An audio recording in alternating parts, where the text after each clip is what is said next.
మామూలుగా హీరోయిన్స్ అంటే ఏంటి, 4 సాంగ్స్ ఉంటాయి హీరో పక్కన. రెయిన్ సాంగ్ ఒకటి ఉంటుంది, స్విమ్ సూట్ ఒకటి ఉంటుంది, సీషోర్ సాంగ్ ఒకటి ఉంటుంది, మళ్ళీ ఏదో రొమాన్స్ ఉంటుంది. ఇలాగే అనుకుంటాం కదా. అలా కాకుండా ఇప్పుడున్న జనరేషన్ కూడా, మేడం మీరు ఆ సినిమా చేశారు కదా, చాలా బాగుంటుంది మేడం, మొగుడు నమ్మేస్తారు కదా, శుభలగ్నం మేడం, క్లాసిక్స్ కదా అవి, క్లాసిక్స్, మిస్టర్ పెళ్ళాం, ఇలాంటి సినిమాలు కమల్ హాసన్ గారు చేశారు కదండి. మొన్న ఎప్పుడు చెన్నైలో షాపింగ్ వెళ్ళానండి. ఆ షాపింగ్ ఓనర్ వచ్చి తెలుగు ఆయన.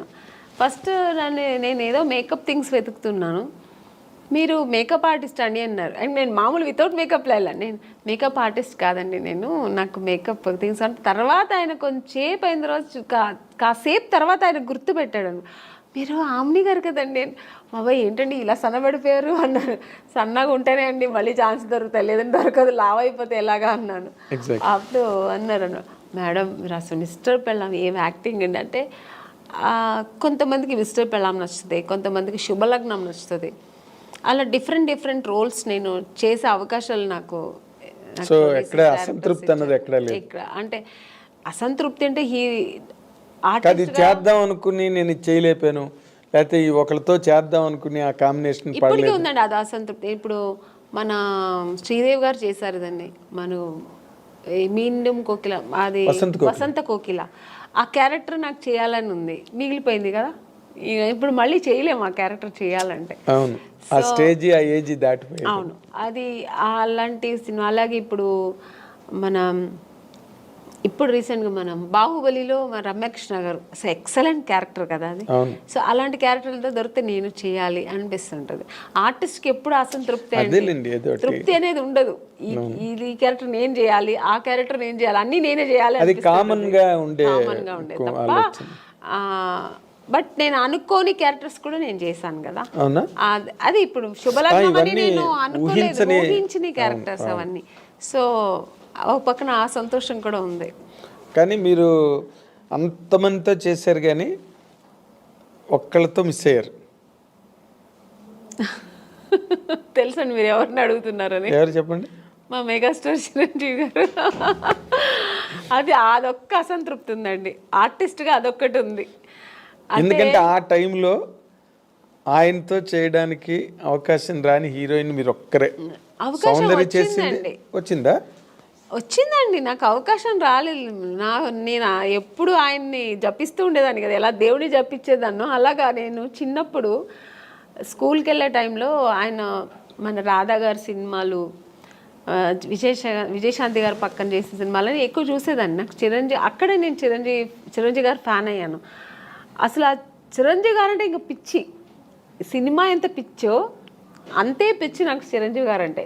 ఇంకా నేను నా రొమాన్స్, నేను సాంగ్ ఏదో నేను డ్రీమ్లో ఇలా ఊహిస్తానంటే అది చిరంజీవి గారు పక్కన హీరోయిన్ తీసి మీరు వెళ్ళిపోతారు. నేను వెళ్ళిపోయేదాన్ని ఇలా నేను అక్కడ చేస్తే ఎలా ఉంటుందని అలా వెళ్ళిపోయేదాన్ని. సో అలా ఒక డ్రీమ్ నాకు ఉండేదన్నమాట. అది నాకు నిజమైంది కూడా. నాకు నిజంగా దొరుకుతుంది అనుకోలేదు. బట్ నాకు ఆఫ్టర్ శుభలగ్నం రిక్షావాడు సినిమా, ఆ సినిమాకి నేను ఫస్ట్ అడిగారు అనమాట, డేట్స్ కూడా తీసుకున్నారు. మళ్ళీ ఒక షూట్కి వెళ్ళాక ఇంకా 15 days ఉన్నప్పుడు నేను చిరంజీవి గారితో మాట్లాడాను కూడా. నేను ఆ టైంలో షూట్కి వెళ్తున్నా అన్నీ తెలుసు, సౌందర్యకి తెలుసు. సౌందర్య కూడా చాలా హ్యాపీ, ఎందుకంటే సౌందర్య కూడా ఉంది ఆ సినిమాలో. నేను సౌందర్య ఇద్దరు చాలా హ్యాపీ. మన ఇద్దరు మళ్ళీ కలిసి చేస్తున్నామే అని. నేను బెంగళూరు షూట్కి వెళ్తే తను ఫోన్ చేసింది నాకు. ఆఫ్టర్ 15 days తర్వాత, 1 week తర్వాత ఏమైందో తెలియదండి. నగ్మా గారు అని ఇది ఫోటో దీంట్లో చూసా, ఏదో ఒక పత్రికలో చూసాను. తర్వాత మా మేనేజర్ చెప్పారు, లేదమ్మా ఇలాగా మనం లేదు ఏమంటే డైరెక్టర్ చేంజ్ అయ్యారు అక్కడ. కోదండరామరెడ్డి గారు చేయాల్సిన సినిమా కోదండరామకృష్ణ గారు ఎవరు చేశారు. కోదండరామరెడ్డి గారు భార్గవ ఆర్ట్స్కి వెళ్ళారు, మాతో పెట్టుకోక సినిమా. అప్పుడు షఫల్ అయ్యారు. షఫల్ అయ్యేప్పటికి అక్కడ ఏం జరిగిందో తెలియదు, నిజం నాకు తెలియదు, దేవుడికే తెలుసు. నేను మారాను అనమాట. సో చాలా అసంతృప్తి. ఇంకా అదే ఫస్ట్ టైం నేను అప్పుడు అంటే చాలాసార్లు నేను హీరోయిన్ అవ్వలేదని ఏడ్చాను, చిరంజీవి గారి సినిమా దొరకలేదని సెకండ్ టైం ఏడ్చాను నేను. ఓకే. అంటే ఈయన పక్కన చేయలేదు అనే ఒక ఏడుపు అప్పుడు వచ్చింది అనమాట. అదే జీవితాంతం అది జీవితాంతం అలా ఉండిపోయిందండి. ఉండిపోతుంది కూడా. ఉంటుంది ఇంకా దానికి ఇంకా ఆప్షన్ లేదు. మళ్ళీ ఏమైనా రాబోయే రోజుల్లో ఏదైనా సిస్టర్ క్యారెక్టర్ సిస్టర్ క్యారెక్టర్ కూడా వచ్చిందండి, నేను చేయలేదు. స్టేట్ ఎవరు మన ఖుష్బు గారు చేస్తారు. ఏ సినిమా అనేది? స్టాలిన్ నాకు అడిగారు అనమాట. ఓకే. అడిగారు, నేను సిస్టర్ నేను చేయను, నేను ఊహించుకోలేను అసలు ఆయన పక్కన అసలు అని నేను చెయ్యనని చెప్పాను. మురుగదాస్ డైరెక్టర్ అడిగారండి, నేను చేయనన్నా. ఎందుకంటే నాకు చిన్నప్పుడు నా డ్రీమ్ హీరో ఆయన, నేను అసలు చేయలేను అని చెప్పాను. అసలు నా వల్ల కాదు, ఆ ఇమాజిన్ కూడా చేయలేను నేను. నా డ్రీమ్ హీరో అలాగే ఉండిపోని నేను చేయనని చెప్పేసా. అప్పుడు చాలా గ్రేట్ డెసిషన్ అది. నిజంగా నేను చేయలేదు. అవును, గ్రేట్ డెసిషన్. కన్విక్షన్. అస్సలు నేను కుదరలేదు, నీకు కుదరదు అన్నాను. చాలా ఒక 10 times ఫోన్ చేశారు, నేను చేయనని చెప్పాను. చాలా గట్స్ కావాలి చిరంజీవి గారి పక్కన చేయనని చెప్పడానికి. అంటే చిరంజీవి గారు పక్కన అదే మీ ఫీలింగ్ కరెక్ట్. ఎందుకంటే నేను నా హీరోని నేను అన్నయ్య అని పిలవలేను. అసలు ఛాన్సే లేదు. నాకు ఇప్పటికీ గుర్తు, మీరు అన్నపూర్ణ స్టూడియోలో చిరంజీవి గారు ఒక సెట్లో షూటింగ్ చేస్తున్నప్పుడు మీరు పక్క సెట్లో షూటింగ్ చేస్తూ కలవడానికి వస్తామని వచ్చారు ఒకసారి మీరు. అవును. ఇప్పుడు రీసెంట్గా మన కే విశ్వనాథ్ గారు ఫంక్షన్ జరిగింది, ఆయన పోయిన తర్వాత శ్రద్ధాంజలి చేసి. అప్పుడు ఆ ఫంక్షన్ నేను వెళ్ళాను, ఎందుకంటే నేను ఆయన సినిమా చేశాను కదా, శుభ సంకల్పం. అప్పుడు కూడా చిరంజీవి గారు మెయిన్ అక్కడ వచ్చారు. చిరంజీవి గారే అది జరిగింది, ఆర్గనైజేషన్ ఆయన తరఫునే జరిగింది. సో చిరంజీవి గారు వస్తే నాకు అసలు ఆ ఫంక్షన్కి వెళ్ళిన సంతోష్ పక్కన చిరంజీవి గారు చూసాను, మళ్ళీ చూస్తున్నానని. నేను ఆయన చూసినప్పుడంతా నేను మళ్ళీ ఆ చిన్నప్పుడు ఆ ఫ్యాన్ ఎలా ఫీల్ అవుతారో ఫీల్ అయిపోతుంటాను. నేను ఆర్టిస్ట్గా మర్చిపోతుంటాను నేను. సో అక్కడ వెళ్ళి స్టేజ్కి వెళ్ళిన తర్వాత అందరూ ఫొటోస్ తీసుకొని, అందరూ గ్రూప్ తీసుకున్నారు, నేను మళ్ళీ వెళ్ళి సార్ ఒక్క ఫోటో తీసుకుంటాను సార్ అన్నాను. రామ్మ అని నేనైతే ఎంత అప్పుడు ఫీల్ అయ్యానంటే, నేను ఒక ఫ్యాన్, నాకు నచ్చిన హీరోతో తీసుకున్నానని నేను ఇష్టపడి నాకు నచ్చి తీసుకున్న ఏకైక హీరో చిరంజీవి గారు. అంటే ఈ సచ్ ఎ ఫినామినల్ హీరో. మీరు అలాగే ఫ్యాన్స్ లాగా ఉండిపోయారు అప్పటి నుంచి ఇప్పటి వరకు. ఇప్పుడు మళ్ళీ కొత్త జనరేషన్ తీసుకుంటున్నాను. ఇప్పుడు చేస్తున్నప్పుడు అందరూ హీరోస్తో నేను తీసుకుంటా పర్సనల్గా, దట్స్ డిఫరెంట్. బట్ నాకు ఇష్టపడి చిరంజీవి గారు పక్కన తీసుకుని ఇలా తీసుకుంటే అసలు మళ్ళీ బ్యాక్ టు 25 years బ్యాక్ వెళ్ళిపోయాను అనమాట. ఇప్పుడు మీరు మాట్లాడుతున్నప్పుడే ఎంతో పొంగిపోతున్నారు. అంటే అది ఇష్టం నాకు. అంటే ఆయన ఏమో మరి తెలీదు, ఆయన యాక్టింగ్, ఆయన డాన్స్ స్టైలు ఇప్పుడు కూడా అలాగే చేస్తారు ఆయన. అసలు రీసెంట్గా సినిమా చూశాను, వాల్టర్ వీరయ్య. అసలు ఆ హీరో గారు ఎంత అసలు ఛాన్సే లేదు. రెడీ అవ్వాలి అంటే మీరు ఎప్పుడు క్లాసిక్ క్యారెక్టర్స్, ఒక ఇంపార్టెంట్ రోల్సే చేశారు. గ్లామర్ వైపు అసలు ఎప్పుడు పోలేదు మీరు. రమ్యకృష్ణ గారు చేశారు, కొంతలో కొంత సౌందర్య కూడా చేసింది, మీరు అస్సలు అటు పక్కకే పోలేదంటే నాకు స్టార్టింగ్ ఇప్పుడు జంబలకడి పంలో మాస్ క్యారెక్టర్ అండి నేను చేశాను. తర్వాత ఏంటో ఆఫ్టర్ ఇమ్మీడియట్గా నాకు మిస్టర్ పెళ్ళాన్ దొరికింది. మిస్టర్ పెళ్ళాన్ తర్వాత చూసారంటే ఇంకా టోటల్గా హోమ్లీ క్యారెక్టర్స్ దొరికింది నాకు. ఒకవేళ నేను ఆ ఫేస్ నా బాడీ స్ట్రక్చర్ సెట్ అవుతుందేమో కానీ అందరూ ఆమెని అంటే ఇలా ఉంటేనే బాగుంటుంది, శారీ కట్టుకుంటేనే అందంగా ఉంటుందని. సో నాకు అలా బ్రాండ్ వేస్తారనమాట. అప్పట్లో జయసుధ గారికి ఉండేది అది. జయసుధ గారికి ఎలా ఉంటుంది, ఆవిడ ఎప్పుడు మాస్ అంటే అడవిరాముడు అవన్నీ చేశారు కానీ బట్ సహజ నటి అని ఒక ముద్ర వేసి ఆవిడని అలా పక్కన పెట్టారు. ఎంత బిజీగా ఉన్నాడు అవే కైండ్ ఆఫ్ క్యారెక్టర్స్ చేసుకుంటూ వెళ్ళారు ఇప్పటి వరకు. బేసిక్గానండి ఈ మధ్య రోజుల్లో అంటే మీ టైంలో లేదు, ఏముందో బయటకు తెలియదు. బట్ ఈ రోజుల్లో ఈ కాస్టింగ్ కోచ్ అని మీరు ఒక సీనియర్ యాక్ట్రెస్గా, ఒక సక్సెస్ఫుల్ హీరోయిన్గా, ఒక డిగ్నిటీ అవన్నీ నిలబెట్టుకుని ఇన్నాళ్ళు ఇండస్ట్రీలో కంటిన్యూ అయిన ఒక స్టార్గా ఈ ఈ డెవలప్మెంట్స్ చూస్తున్నప్పుడు మీకు ఏమనిపిస్తుందండి? అంటే ఈ ప్రజెంట్ హీరోయిన్స్ ఫేస్ చేసే ఇష్యూస్ కానీ, లేకపోతే ఇండస్ట్రీలో వచ్చిన మార్పులు కానీ. అంటే హీరోయిన్ ఇప్పుడు ఫేస్ చేసిన ఇది సావిత్రి గారి టైంలో నుంచి ఉందండి. ఓకే. ఇప్పుడు మీరు చెప్పేది ఏంటంటే హీరోయిన్స్ డిఫరెంట్ ప్రాబ్లమ్స్ ఫేస్ చేయాల్సి వస్తుందని. ఆ ప్రాబ్లమ్స్ హీరోస్కి లేదు, హీరోయిన్స్కి మాత్రమే ఉంది. అదే కదా చెప్తారు మీరు. అవును. అది ఇప్పుడు కాదండి, అప్పుడు ఉన్న హీరోయిన్స్ దగ్గర నుంచి ఉంది. కాకపోతే అప్పుడు సోషల్ మీడియా, ఈ పబ్లిసిటీ ఇవన్నీ లేదు కాబట్టి తెలీదు. ఇప్పుడు అన్ని చిన్న విషయం కూడా ఇప్పుడు ఎలకపోయిందంటే పూలే పోయిందని ఇప్పుడు అంత ఎక్స్ప్లోర్ చేస్తున్నారు. చిన్న విషయాన్ని ఏమీ లేకుండా దాన్ని ఒక పెద్ద ఇష్యూ లాగా చూపిస్తున్నారు. అంతే తప్ప ఎప్పుడు లేదండి ప్రాబ్లమ్స్ హీరోయిన్స్కి, ఉంటూనే ఉంది. కానీ మనం చూస్ చేసుకోవాలి. హీరోయిన్స్గా అందరూ కష్టపడే వస్తారండి. ఎవరు వచ్చిన వెంటనే హీరోయిన్ ఎవ్వరు అవ్వలేరు. అంటే చేసిన ఆ హీరోయిన్స్ వాళ్ళకే తెలుసు. ఎవరికైనా ఆ వెనకాల ఒక కథ ఉంటుంది, వాళ్ళకి వాళ్ళ బ్యాక్గ్రౌండ్ ఉంటుంది, వాళ్ళు ఏం కష్టపడ్డారు, ఎలా వచ్చారని ఉంటుంది. కానీ ఇప్పుడు మనం చూస్ చేసుకోవాలి. రెండు ఉంటుంది, మంచి ఉంటుంది, చెడు ఉంటుంది. మీరు ఏ ప్రొఫెషనల్ తీసుకోండి, ఏ జాబ్లో తీసుకోండి, మీకు ఉంటుంది మంచి చెడు. దాన్ని మనం తీసుకునే రీతి, మనం తీసుకోవాల్సిన ఇది మంచి ఇలా వెళ్ళాలి అనేది మన చేతుల్లో ఉంది. అంతే. చెడు ఉందని తెలిసిన తర్వాత మనం ఎందుకు వెళ్తామండి కదా. మీరు ఎప్పుడు అట్లాంటి ఎవరు మీ జనరేషన్? చెప్పాను కదా, ఫేస్ చేశాను నేను కూడా. తెలుగు మనం తమిళ్లో చాలా ఫేస్ చేశాను నేను కూడా. అవునండి. ఇప్పుడు పెద్ద డైరెక్టర్స్ పెద్ద కంపెనీల్లో లేదు అలాంటి నాకు తెలిసి.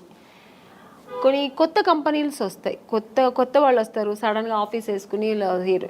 మనకేం తెలుసు వాళ్ళు కొత్త ఏదో హీరోయిన్స్ ఛాన్స్ అంట, మనం వెళ్తాము. పిలుస్తారు, మేనేజర్ పిలుస్తారు, వెళ్తాం. ఓకే అండి, 2 పీసెస్ వేయాలండి, మీకు ఇక్కడ స్ట్రెచ్ మార్క్ లా ఉంటుంది కదా, అలా ఏమైనా ఉందంటే, నాకే ఎందుకు ఉంటుందండి స్ట్రెచ్ మార్క్, నాకు లేదండి అంటే, లేదు ఒకసారి చూపిస్తే బాగుంటుంది. ఎలా చూపిస్తారండి? పక్కన ఇప్పుడు ఒక మదరు మా బ్రదరు ఉంటారు, వాళ్ళ ముందు ఇది చూపించండి, ఎలా ఇలాంటివి జరుగుతాయండి. అది ఎలా చూపిస్తారు? అది వాళ్ళు అర్థం చేసుకుంటా కావాలని చేస్తారా, లేదు పర్టికులర్గా దీనికోసమే ఆఫీస్ వేసుకొని కూర్చుంటారా మనకు తెలియదు. అప్పుడు అర్థమైపోతుంది వీళ్ళు సినిమా తీస్తారా లేదు దీనికోసం వచ్చారా. మనకు ఎక్స్పీరియన్స్ కదా. ఇప్పుడు ఒక 4-5 కంపెనీ వెళ్తే ఇప్పుడు అక్కడ ఎలా జరిగింది. ఇప్పుడు ఒక పెద్ద కంపెనీకి వెళ్తే వాళ్ళు ఏం అడుగుతారు, కొంచెం డ్యాన్స్ చేసి చూపించమ్మా, ఒక యాక్టింగ్ చూపించు, ఎమోషనల్గా చేయి, ఇప్పుడు ఒక హీరోయిన్తో మాట్లాడాలి, ఈ డైలాగ్ ఇస్తారు, ఇది ఎలా మాట్లాడతావు, ఇలా అడుగుతారు. అది మనకు సినిమాకు సంబంధించింది మాత్రమే వాళ్ళు అడుగుతారు. స్ట్రెచ్ మార్క్ చూడాలి, మీకు ఇక్కడ ఏమైనా బ్లాక్ ఉంటుందా, మొన్న ఒక హీరోయిన్ అలాగొచ్చారు, మేము చూడకుండా వేసుకున్నాము, చూసిన తర్వాత స్పాట్లో చూసాము, మీరు కొంచెం బట్టలు ఇప్పి చూపించండి. ఇలాంటివి కొన్ని కొత్త వాళ్ళు ఉంటారండి. ఇలాంటి వేషాలకు వాళ్ళు దీనికోసం వస్తారా లేదు సినిమా తీయడానికి తెలిసిపోతుంది మనకు. అప్పుడు అర్థమవుతుంది. అప్పుడు లేదు సార్, ఐఎమ్ సారీ, నేను అలా అంతా చేయలేను, నాకు స్విమ్మింగ్ నాకు అసలే తెలియదు, నేను అలాంటి క్యారెక్టర్ కూడా నాకు వద్దని చెప్పి లేచి రావడం, అంతే మన పద్ధతి. ఓకే చూపిస్తాను అనేది అది వాళ్ళ ఇష్టం అండి. అది ఎవరిని మేము తప్పు అనట్లేదు, వాళ్ళకి ఇష్టపడి ఓకే నేను దేనికైనా ఓకే నేను చూపిస్తాను అనేది వాళ్ళ మనసు దాన్ని బట్టి ఉంటుంది. నేనైతే మైండ్ సెట్ బట్టి నేనేమంటాను, లేదు సార్ నాకు అది తెలియదని, నేనైతే అలా చేయించాను, మీకు అంత ఇది ఉంటే నన్ను హీరోయిన్గా వేసుకోండి, నేను మీకు 2 పీస్ ఐఎమ్ రెడీ, నేను స్విమ్ సూట్ వేసుకుంటా, కానీ ఇక్కడ బట్టలు ఇప్పి చూపించడం అయితే నేను కుదరదని లేచి వచ్చిన ఎన్నో సన్నివేశాలు నాకు జరిగింది. అలాంటి సిచ్యుయేషన్స్ వచ్చాయి అని చెక్ వచ్చి అడ్వాన్స్ ఇచ్చిన కంపెనీలు ఎన్నో ఉన్నాయండి. నాకు అడ్వాన్స్ తీసుకున్నా, ఇంటికి వచ్చిన తర్వాత next day phone, madam manager, అప్పుడు మీకు సెల్ ఫోన్ లేదు కదా, ఏదైనా డైరెక్ట్ లేదంటే ల్యాండ్లైన్ మేనేజర్ వచ్చి మాట్లాడు, మేడం ఇలాగా డైరెక్టర్ గారు అక్కడ ఫుల్ ఇది పెట్టుకున్నారు, ఒక స్టోరీ డిస్కషన్ పెట్టుకున్నారు, ఇట్లా ఒక బీచ్ దగ్గర ఇట్లా రమ్మంటున్నారు మిమ్మల్ని, ఫైనాన్షియర్ వస్తున్నారు చూడాలంట. ఫైనాన్సర్ నన్ను ఎందుకు చూడాలి, నాకు అర్థం కాదు. ఫైనాన్స్ ఇప్పుడు చూడాల్సిందే డైరెక్టర్, ప్రొడ్యూసర్ అయిపోయింది. ఇంకా ఎక్కువ అనుకుంటే హీరో చూడాలా, ఓకే హీరో గారు చూడాలి ఎలా ఉంటుంది, నా పక్కనే ఎలా చేస్తే హీరోయిన్ ఒక అమ్మాయి ఎలా ఉంటుందో చూడటం, ఇది పద్ధతి. ఫైనాన్సర్ ఎందుకు చూడాలి నన్ను అనవసరంగా, నాకు అర్థం కాదు. కొన్ని రోజుల తర్వాత అర్థమయ్యేది, ఓ దీని ఇంకోటి నాకు ఎక్కడ అర్థమయ్యేదంటే, మమ్మీ వద్దండి మీరు మాత్రం వస్తే చాలంటేనే అర్థమైపోయేది. కారు తీసుకొచ్చారు, ఐఎమ్ సారీ అని నేను రాను. ముందు మన అమ్మగారు అస్సలే పంపరు, ఒంటరిగా అంటే మా అమ్మ పంపించేది కదండి. లేదండి మా అమ్మాయిని అయితే ఒంటరిగా పంపాము. మా అమ్మ ఒక్కటే అన్నదండి, సినిమా హీరోయిన్ అవ్వాలా అనుకున్నావు, నాన్నగారి దగ్గర పర్మిషన్ తీసుకుని వచ్చాము. లేదు అప్పుడు ట్రై చేస్తున్నాం, అప్పుడు ట్రై చేసే టైంలో ఓకే దొరికితే చేద్దాం, లేదంటే ఉంది మనకు బెంగళూరులో మాకు ఇల్లు ఉంది, హ్యాపీగా అక్కడ వెళ్ళి జాబ్ చేస్తా, లేదు చదువుతావు చదువు, పెళ్లి చేస్తానో చేస్తా. ఇన్ని ఆప్షన్ ఉన్నప్పుడు మనకు అనవసరం. నువ్వు హీరోయిన్ అవ్వాలా, మనం దానికోసం కష్టపడతాం, ఇంకా అడ్డతోవలతో అని మనకు అనవసరం. అలా నేను అలాగే ట్రావెల్ అయ్యానండి. నాకు అలాగే ఒక మంచి కంపెనీ, మంచి డైరెక్టర్స్, హెల్దీ పీపుల్స్తో హెల్దీ అదే దేవుడు మీ మరో విన్నాడు, తప్పు నాది 100%. కీర్తనని బాగా ఆస్వాదించాడు. ఒక్కొక్క కంపెనీ వెళ్ళొచ్చిన వెంటనే నేను ఫస్ట్ దేవుడా నాకు రేపు ఈ కంపెనీ, రేపు నేను హీరోయిన్ అయిపోవాలి, సెలెక్ట్ అయిపోవాలి, ఇలాగే వేడుకునేదాన్ని. అదే కాకపోతే ఇప్పుడు మీరు ఒకటి గమనించాలి, మీరు అన్నారు ఇందాక సావిత్రి గారి దగ్గర నుంచి ఉన్నాయండి ఇలాంటి ఇండస్ట్రీలోని అని.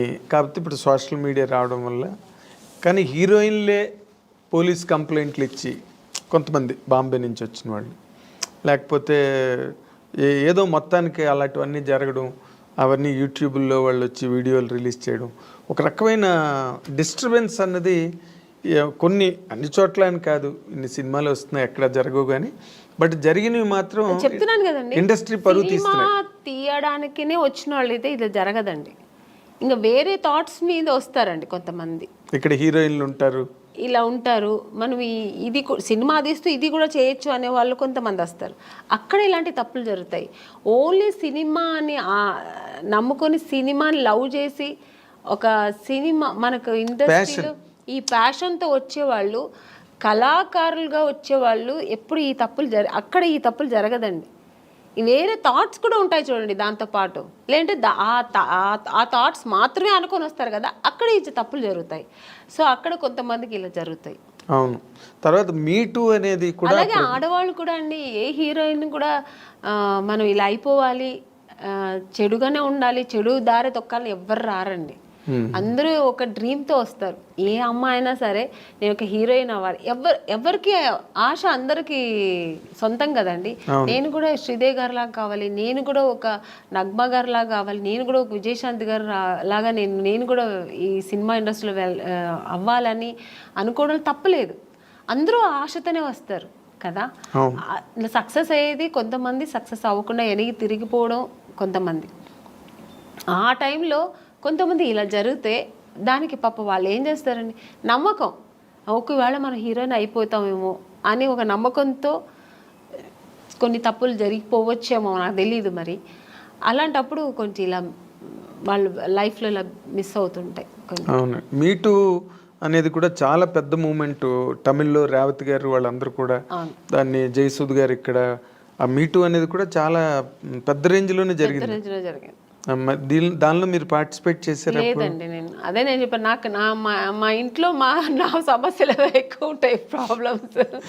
ఇప్పుడు చాలా మీ ఇల్లే ఒక ఇండస్ట్రీ, నా ఇల్లే ఒక ఇండస్ట్రీ, అదొక మినీ ఇండస్ట్రీలా ఉంటుంది. వాళ్ళ ప్రాబ్లమ్స్, పైగా ఇప్పుడు నాకు 2 పిల్లలు, వాళ్ళ చిన్న పిల్లలు, వాళ్ళని చూసుకోవడం, ఫుల్ బిజీ ఉంటానండి. అసలు నేను ఇంటికి వెళ్తే నా ఫోన్ కొంచెం ఫ్రీగా ఉంది మాట్లాడతానంటే ఇక్కడ షూట్లో ఉన్నప్పుడే, ఇక్కడ కొంచెం ఫ్రీగా ఉంటాను. ఇంటికి వెళ్తే 24 అనేది నాకు 26 అవర్స్ అయినా చాలదండి. ఎందుకంటే నా 2 పిల్లలు ఉన్నారు కదా, కొంచెం హైపర్ యాక్టివ్ ఎక్కువ. నా ఫోన్ వాళ్ళ దగ్గర ఉంటుంది, నా దగ్గర ఉండదు. నేను ఆడుకోవాలి, కొంచెం ఫోన్ ఇయ్యమ్మా, కొంచెం ఫోన్ చేసుకోవాలి, నాకు ఏదైనా మిస్డ్ కాల్ ఉంటుంది, కొంచెం ఇయ్యమ్మా, కొంచెం ఈ నాన్న, నా పిల్లలతో నేను ఆడుకోవాలి, అలా ఉంటుంది. లేదంటే ఆ ఫోన్ ఎక్కడ పడుతుందో నాకు తెలీదు. ఇంకా వాళ్ళ చదువులు, వాళ్ళ స్కూల్ తీసుకెళ్ళడం, ఇలా బిజీ ఉంటా. ఇప్పుడు నార్మల్గా మీలాంటి మైండ్ సెట్ ఉన్న వాళ్ళకి ఇన్ జనరల్గా, సరే కొంతమంది మైండ్ సెట్స్ మనిషికి రకమైన మైండ్ సెట్ ఉంటుంది.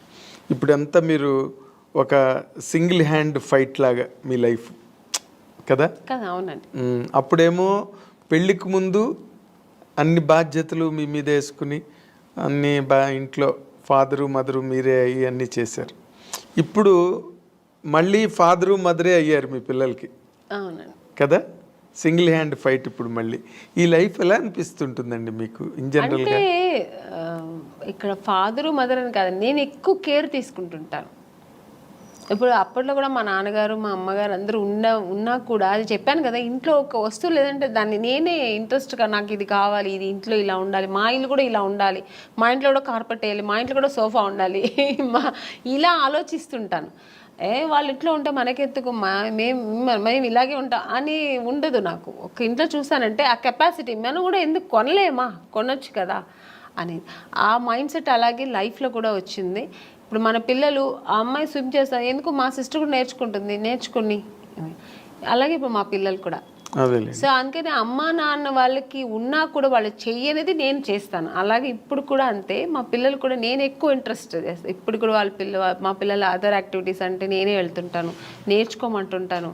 మా పిల్లలు, మమ్మీ నీకు వేరే పనే ఉండదా మమ్మీ, ఎప్పుడు ఇంటికి వస్తే ఇది చేయి అది చేయని ఎప్పుడు ఇలా శాసిస్తూనే ఉంటావా, స్విమ్మింగ్ వెళ్ళమంటావు, దీనికి నాకు రెస్టే ఇవ్వవా మమ్మీ అంటుంది మా అమ్మ. ఇప్పుడు ఇంకా దానికి 7 years, అసలు రెస్టే ఇవ్వవా మమ్మీ, నువ్వు ఎప్పుడు బిజీగానే ఉండాలా, మేము కొంచెం రిలాక్స్ అని ఇవ్వ మేడం మమ్మీ అంటది. అండ్ ఇప్పుడు ఈ జనరేషన్ పిల్లలకి టార్గెట్స్ ఎక్కువైపోయి వాళ్ళు మన టైంలో చదువులు వేరు. ఇప్పుడు మా సిస్టర్ అంతా అసలు భయపడేవారండి, నాకు మాట్లాడేవారు కాదు, నేను ఏం చెప్తే వినేవారు అనమాట.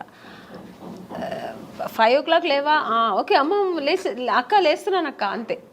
ఇప్పుడు పిల్లలు కొంచెం ఆర్గ్యుమెంట్ చేస్తారు, ఏంటి మమ్మీ పొద్దునే నీ గోలా, ఎందుకు ఇంత తొందర లేపుతున్నా, నేను నిద్రపోని మమ్మీ, నాకు హ్యావ్ టు స్లీప్ మమ్మీ అంటది మా అమ్మాయి. అదేలేండి. కానీ నేను ఇంకొక చాలా డెలికేట్ ఇష్యూ అండి, బట్ ఈ తరం హీరోయిన్లకి కొంతమందికి మీలాంటి ఒక సీనియర్ యాక్ట్రెస్ చెప్పే మాటలు వాళ్ళకి హెల్ప్ కావచ్చు. ఒక్కొక్కసారి ఒక ఇంటర్వ్యూలో మాటలు విన్నప్పుడు మీరు ఇంత ఒక డొమెస్టిక్ మైండ్ సెట్, ఒక హౌస్ వైఫ్కి ఏం కావాలో ఆ అవసరమైన ఆ మానసిక పరిణితనండి, పరిపక్వతనండి, అన్ని వైపుల నుంచి అన్ని జాగ్రత్తగా సంరక్షించుకుంటూ వచ్చే ఒక లైఫ్ స్టైల్ మీది, మైండ్ సెట్. కానీ but where the mistake happened అండి మీ పర్సనల్ లైఫ్లో? నాకేం మిస్టేక్ ఏం జరగలేదండి. మిస్టేక్ ఏముంది, మిస్టేక్ అంటే ఇప్పుడు హీరోయిన్గా ఉన్నాను, కొన్ని హీరోయిన్ అవ్వడానికి ఏం ఫేస్ చేయాలో చేశాను, హీరోయిన్ అయ్యాను. అంటే ఫేస్ చేశానంటే ఎక్స్పీరియన్స్ అయింది తప్ప ఇలా ఉండాలి, ఓకే ఇదిగా నెగటివ్స్ లేదు, ఇలా ఓకే ఇది ఉందా, నెగటివ్ ఉందా మనకొద్దు, ఓకే దూరంగా ఉందాం, ఓకే నెక్స్ట్ మంచి జరిగింది, హీరోయిన్ అయ్యాను. పెద్ద డైరెక్టర్ గంగేమ్రన్ గారు, ఇక్కడ తెలుగులో ఈవి సత్యనారాయణ గారు, చేశాను. ఓకే ఐ లక్, దేవుడు గాడ్ గ్రేస్. అలాగే ఇంకా మ్యారేజ్ లైఫ్లో కూడా ఒక మ్యారేజ్ చేసుకున్నాను, నాకేం పెద్ద టెన్షన్స్ లేదు. నేను అనుకున్నట్టే నేను ఎలా ఉండాలనుకున్నా అలాగే ఉంటున్నాను హ్యాపీగా. నాకు అక్కడ ఏం రిస్ట్రిక్షన్స్ లేదు, ఏ ఫోర్స్ లేదు, నేను ఎలా ఉండాలో అలా. ఇంట్లో ఫ్రీ బర్డ్ నేను. కానీ చాలా విచిత్రమైన విషయం, అందరూ విచిత్రంగా ఆమన్ గారి విషయంలో ఫీల్ అయ్యేది, మీరు చాలా దైవభక్తురాలు, సంప్రదాయవాది, అసలు 16 అణాల హిందూ అమ్మాయి, ముస్లిం పర్సన్ని ఎలా చేసుకోవడం అన్నది అసలు సంథింగ్. అంటే నాకు మతాల మీద నమ్మకం లేదండి.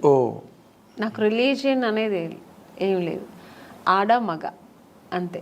అంటే ఇప్పుడు నేను పెరుమాళ్ బాలాజీని ముక్తా అది నా ఇంట్రెస్ట్, నాకు అది ఇష్టం.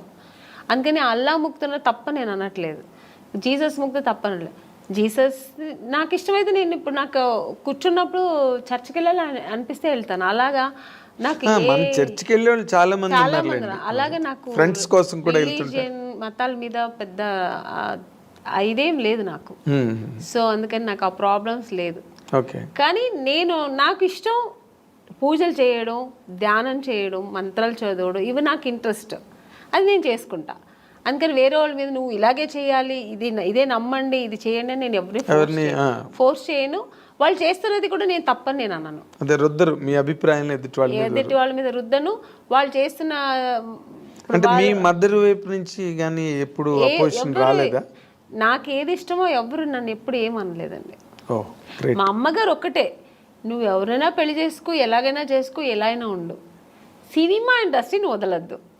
ఎందుకంటే అమ్మ నేను ఎంత కష్టపడ్డానో నాతో పాటు అమ్మ కష్టపడింది. అవును, ఎక్కడా కూడా అమ్మ నన్ను కష్టపడనివ్వకుండా ఆవిడ కష్టాలు అనుభవించినా నన్ను హీరోయిన్ చేసింది. అలాంటి ఒక ఇండస్ట్రీని ఈ హీరోయిన్ అవ్వడానికి నువ్వు ఎన్ని కష్టాలు పడ్డావు, అలాంటి ఒక ఇండస్ట్రీని వదలొద్దు. నువ్వేంటే నువ్వు ఇష్టపడి వచ్చావు, ఆ కళామ తల్లి నిన్ను అనుకుని నీకు ఇచ్చింది. ఆ కళామ లైఫ్ లాంగ్ కొనసాగించు. ఇప్పటికీ మీ మదర్ మీతోనే నాతోనే ఉన్నారు. ఇప్పటికీ మీరు ఇంటికి ఎప్పుడైనా సడన్గా వెళ్తే కూడా నేను చెప్పట్లేదు, ఎప్పుడు సడన్గా వెళ్తే మా అమ్మ ఒక టీవీ ఉంటుందండి ఎప్పుడు. ఆవిడ ఇప్పుడు రిలాక్స్ అయిపోయింది కదా, ఎప్పుడు ఆ టీవీలో ఆమెని సినిమా, ఆమెని ఇంటర్వ్యూ, ఆమెని సాంగ్స్ ఇదే పోతుంటుంది అంతే. ఆవిడ అది నేను అంటే నీకేమైనా పిచ్చి పట్టిందమ్మా, ఎప్పుడు నాదే చూస్తున్నా, నాకు విని నాకు విసిగెత్తింది, వేరే ఏదైనా పెట్టమ్మా అంటే.